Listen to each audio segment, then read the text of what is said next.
Dire-diretso yung sakit niya? Oo. Dire-diretso yung sakit niya? Parang mag-aison ito. Mukhang duda ako dyan kung 2023 pa yan.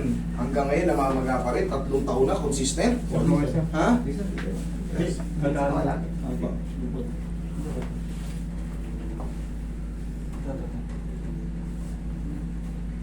Ganyan. Dali, sige, ako lang. Iharap mo lang. Hinaharap.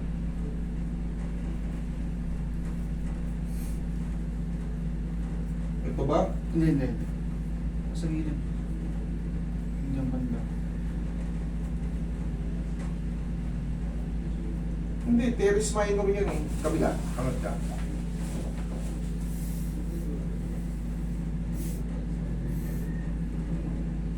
Wala. Itong muscle na to, kanan ka ba? Normal lang mas malaki ang teres minor ng kanan.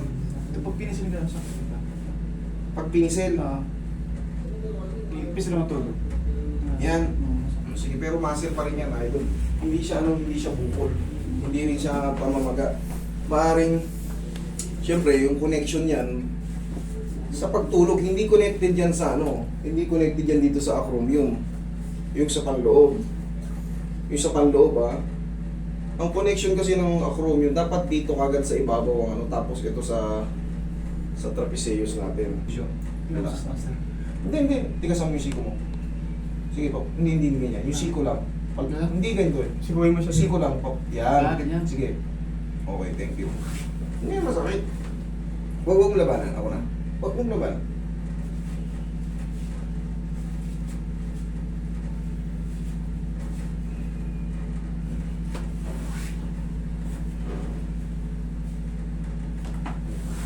Tapa ka, sir.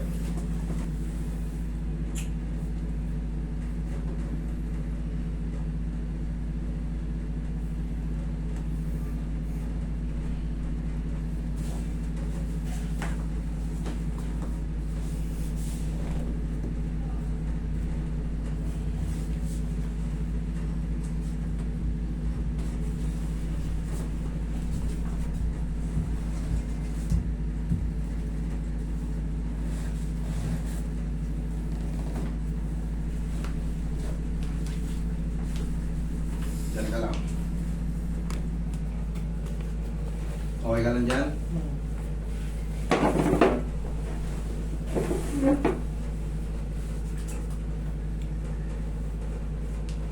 Kailangan na maramdaman ng hihina na siya.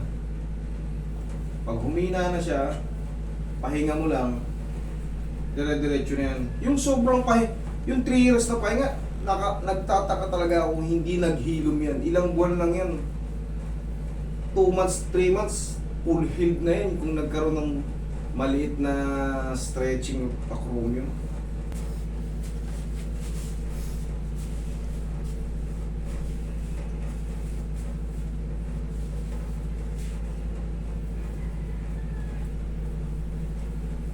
Years. Sige.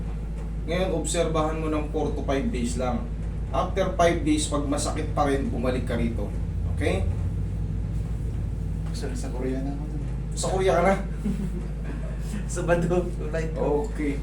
Pero tumawag ka sa akin. May tuturo ako sa'yo. Tumawag ka sa akin. Kasi, Pag meron pa, pero kung wala na, no need na. Okay?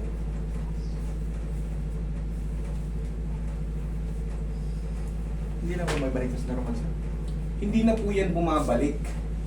Ang tanging makakapagbalik dyan, kunyari nag-separate na siya talaga, nilalagyan ng titanium plate yan, lalagyan ng clip para ibaba ulit. Kasi yung mga ligaments na hyperextend o napupunitan, hindi, kahit i-align mo yun, pag gumanon ka, lumiyad ka, gagalaw ulit yun. Kunyari, dinan ko to, masasaktan ka rito pag dinin ko yan. Binalik ko ng pwersahan dininan. Pag lumiyad ka ng ganyan, Balik na naman. kasi hindi siya hindi siya nakasaklob. Pag ganito mo masakit siya. Pag nakaganyan. Ito ba ito? Sige. Wait lang. Ito hindi masakit.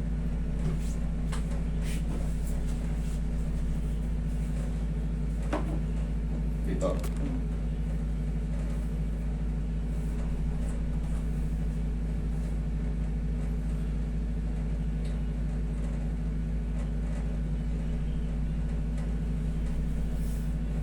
Relax lang.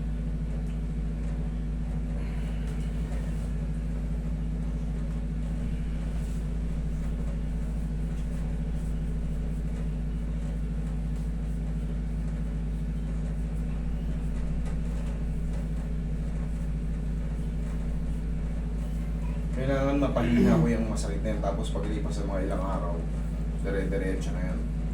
Kailangan yung ganitong pain, mga lahati siya at least, o kaya mas maliit pa. Pero pag yung ganito kanina, the same pa rin o lalong sumakit.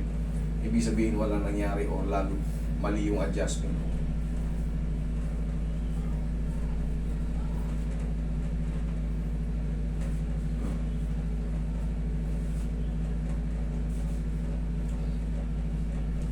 Wala akong tip.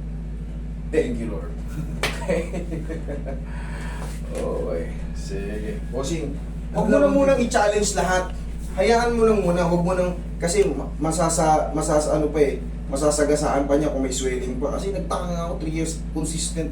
Ngayon, yung normal lang kilos lang, huwag mo lang i-challenge yung pinakasagad na sagad kasi na-hyperextend siya. Okay? Normal lang na kilos kung ano lang ginagawa. Huwag mo lang talagang pilitin, talagang hanapin pa yung pain. Tsaka huwag mong diinan todo-todo yung masakit. Hayaan mo lang muna mag-heal. Okay? O sige. Hindi ba kasi? Thank you. Thank you.